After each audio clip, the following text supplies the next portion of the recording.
Hello again. This is Satan's Trilogy, Book 3, Chapter 6, and reading 101. I am the author and the narrator. Sit back, relax, and let the story unfold. Day arrived at the apartment complex in very little time. She had given Sia instructions to text Esther that she was almost there. Having parked the Ninja in the apartment's visitors parking lot, Day grabbed Esther's helmet and walked to the apartment. Day had been at Mary's once before with Esther, so she knew her way inside. Reaching Mary's apartment door, it opened before she could knock. Esther had anticipated the time it would take for Day to reach them. Hugging Day and grabbing her own helmet, Esther gave Day a large grin and asked, "So how did you like the upgraded features on your helmet?" "The most fantastic experience that I have ever had," said Day. "But why wasn't it working on the way to the stadium?" asked Day. "My friend John had to catch your voice to the software. He did that while we were together. He then had Sia activated," said Esther. Mine was turned on yesterday." Esther smiled. "Sia can do a lot. Ask Sia to explain all of her features to you," Esther quickly added. "For an artificial intelligence, Sia is exceptional." At that moment, Mary joined them from her bedroom, where she had changed into her flannel pajamas. They were a very soft ivory color, with pearl buttons on the top and silk poles on the bottom. They looked very comfortable. Esther said, "Oh my, you look real comfortable. We should have done a stayover." Mary quickly responded, "I have more pajamas, and I might even have something that Day would find interesting." Day turned to Esther, smiled, and said, "I think this is a very good idea." Esther quickly smiled and said, "Mary, you are wonderful. Day and I have to leave by 8 tomorrow. Dad is expecting us, but I can have breakfast on the table long before that."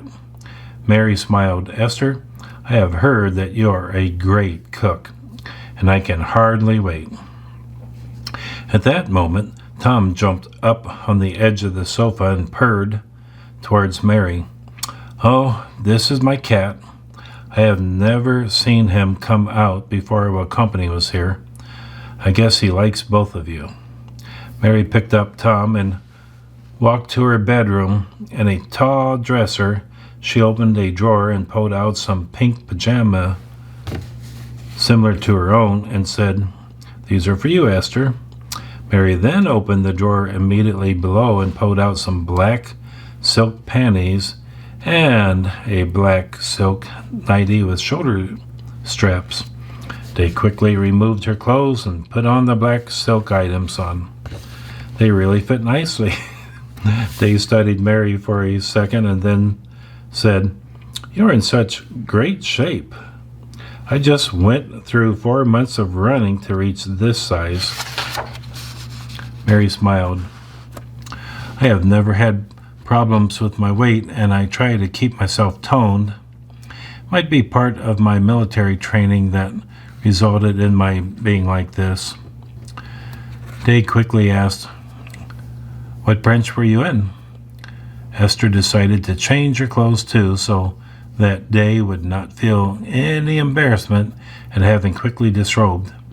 Mary spotted Esther's dragon as she pulled the soft top over her shoulders. Ignoring Esther's dragon, Mary quickly answered Day, "I was in the Marines. As a nurse, I often followed our soldiers into combat, giving aid as needed." Day looked admirably at Mary. You have served people your entire life, Day smiled. That is so awesome. Mary grinned and said, Thanks, the military did pretty good by me. Uncle Sam gave me my nurse's education and the training to go anywhere. Mary then added, And they are giving me a nice retirement check each month. This way I can afford to work at my job, which doesn't pay the greatest, but I love it. Day continued, You have made a lot of good choices in your life. Mary smiled. Why don't I show you where you can sleep tonight, and then we can talk in the living room. Day and Esther placed their clothes on a chair in their bedroom, and the three girls went back to the living room. Mary sat on the sofa ready to look across the coffee table at the two chairs that were opposite, but instead, Day sat close to Mary on her left, and Esther sat in front of Mary and Day on the coffee table. It was solid wood, could easily handle Esther's 130 pounds. Mary turned to Esther. Please tell me about your dragon. Esther smiled, looked at Day and then Mary. I noticed in your kitchen a large stem of green grapes. Would you mind if we enjoyed them while talking?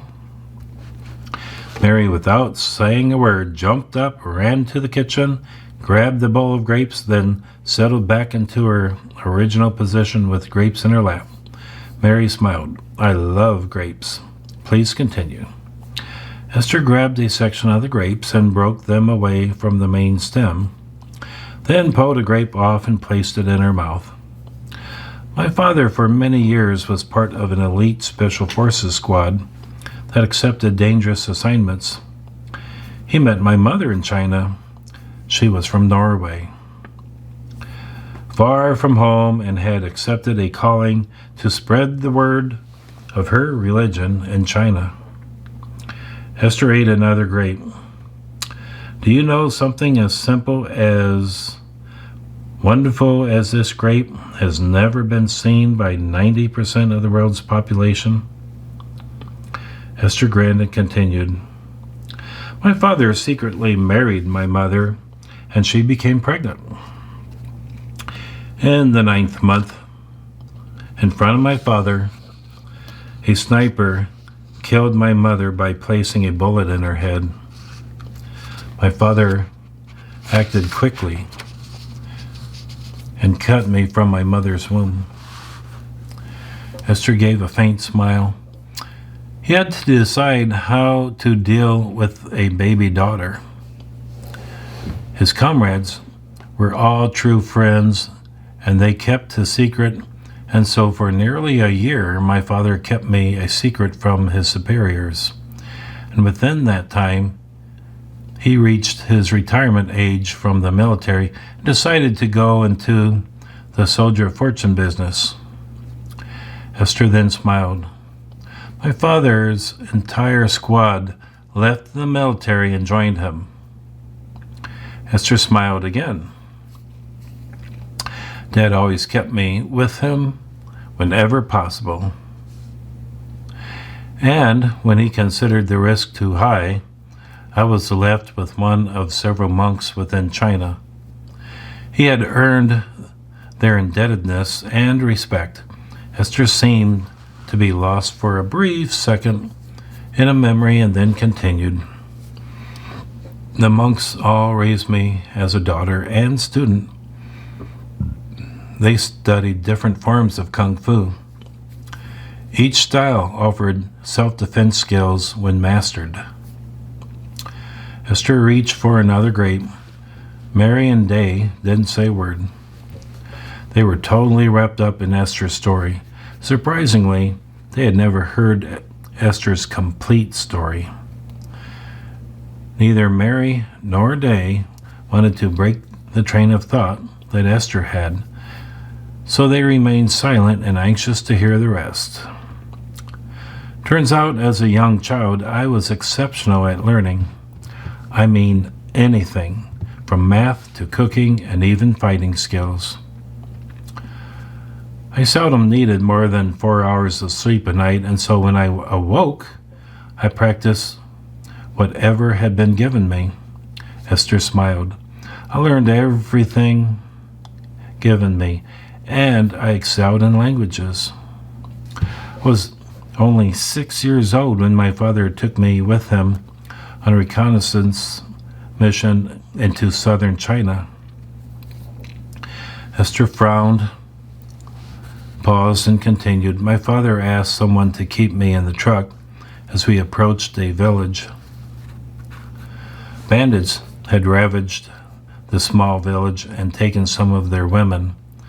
A few of the bandits had delayed leaving the village, and my father's team went into action to defuse the risk to anyone.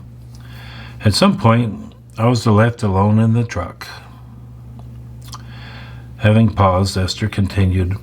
I saw down the road a monk on the roadside that was thought dead. He moved a limb. I climbed out of the truck and went to him. He had a kind face and had suffered a gunshot wound to his chest. Even at 6 years old, I had seen enough carnage that I understood he would not survive. Esther said, I wanted to comfort him and told him to be still. I told him that my father would help him, but he knew his fate. Esther smiled. He wasn't concerned about his life ending. He asked me why I spoke such good Chinese. I told him it was because I am Chinese. At that moment, a bandit ran out of the woods and towards us. He had a rifle that jammed, and so he pulled a knife out from his waist. He reached within 18 feet of us when I pulled a knife from the monk's side and threw it at the bandit without looking. The knife landed in his throat, and he immediately dropped to his knees and started to die. Esther continued. The monk smiled at me. He told me he had a gift of many generations for me. Grabbing my hand, he released his chi into my body. He then passed away. Esther looked at Mary and then Day. I have never told this story to anyone. I didn't tell my father. I am certain he would not have understood. Esther looked a bit lamenting and then continued. As a 6-year-old, I had tremendous skills. No one could ever touch me. I mean physically, not in sparring, not in daily activities. But after that day, I had skills beyond anyone's understanding. I could kill without effort, and I recognized the souls of bad people. Esther paused without any special facial expression and then continued. So you asked me about the dragon. I might have given you a bit more groundwork to my answer than you expected, but it was necessary because I want you to understand me. I wanted to share this with both of you. Esther continued. 6 years later, my father was asked by the Chinese government to find some rebels that were raiding villages and to stop them. I was with my father. Esther paused and was in deep thought for a brief moment, then continued. We approached a village that was being plundered by some bandits. Southeast China, really good people, had repeatedly suffered plundering by bandits. I saw the carnage. Esther was quiet and hesitant for a moment. I entered the village with my father and found a young woman being raped by 2 of the bandits. I stopped them, and then I stopped 2 more bandits that came to their help. The bandits had been drinking and were easily dealt with. Esther added, as it turns out, the girl I saved was the village leader's daughter, and she was well liked by all. Esther smiled and continued, "Within hours, I was told that the village wanted to thank me by giving me a gift. I'm not certain how it was decided, but they wanted to give me a tattoo by one of China's greatest ink artists." Esther smiled and seemed to drift off for a moment. It was a great honor that the village people wanted to give me, and I could not refuse. Esther paused and again drifted in her thoughts for a moment. Mary and Day sat frozen, waiting for Esther to continue. The dragon took 18 hours and was done non-stop. The large amount of ink in my body gave me a fever that lasted 2 days. But when it was over, the dragon was ready for display. The village people loved the dragon when I showed it to them. They had sacrificed much to give me this gift, and I felt humbled by their generosity. Esther grinned and stopped talking. "You know," said Esther, "the village people all contributed a huge amount of their savings to do this for me." Esther just sat looking pleased that she had been given such a generous gift.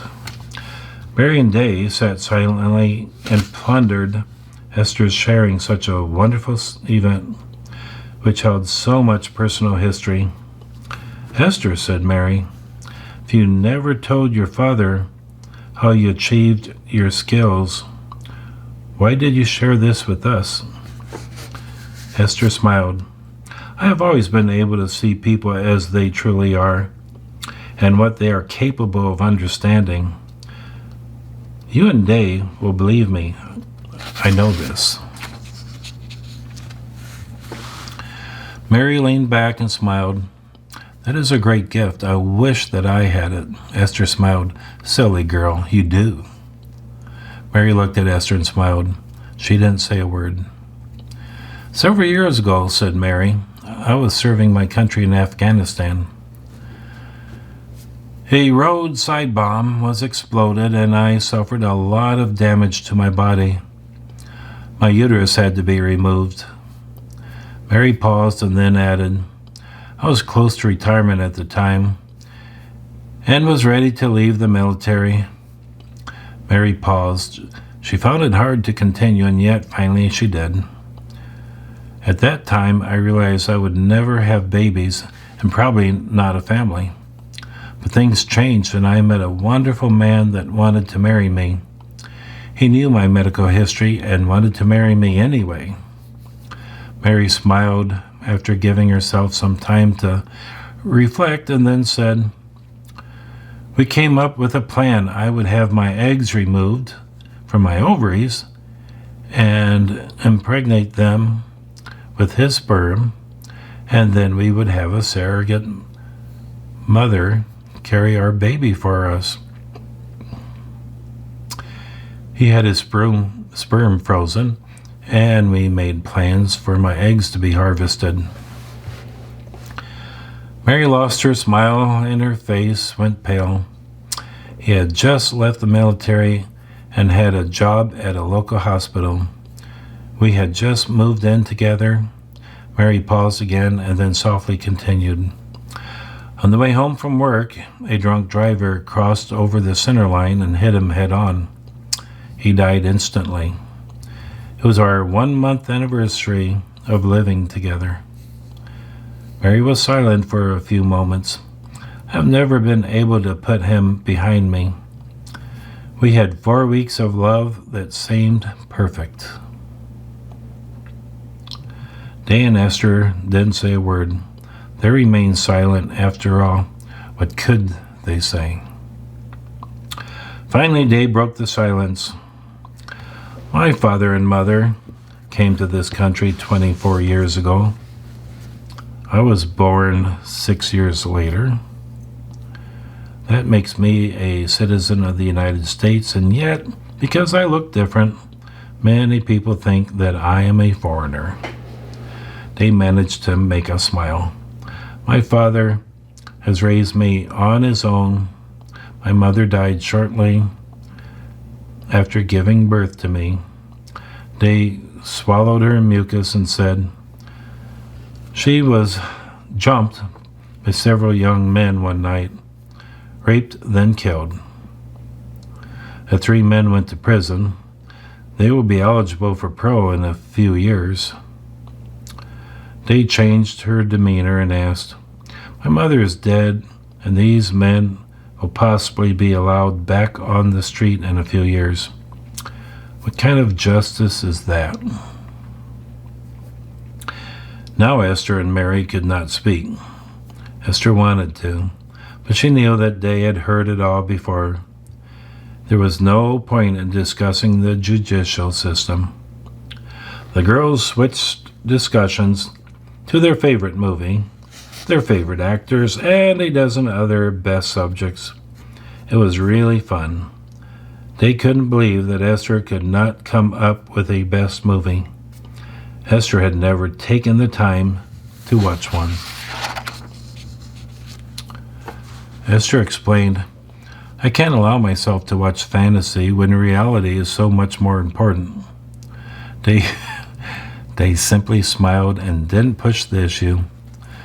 Mary did a slow yawn and apologized. She then confessed, I need to sleep. It's been a long day and I am really exhausted. Esther stood up. Let us walk you to your room. Mary didn't argue, though she thought it slightly odd. Mary sat on the edge of her bed and raised her left foot onto the edge of the mattress so that she could remove her ankle holster. Mary then placed the holster and gun to the drawer of the end table next to her. Mary said, Esther, I want you to sleep sound tonight. While I am with you, nothing can hurt you. Esther smiled.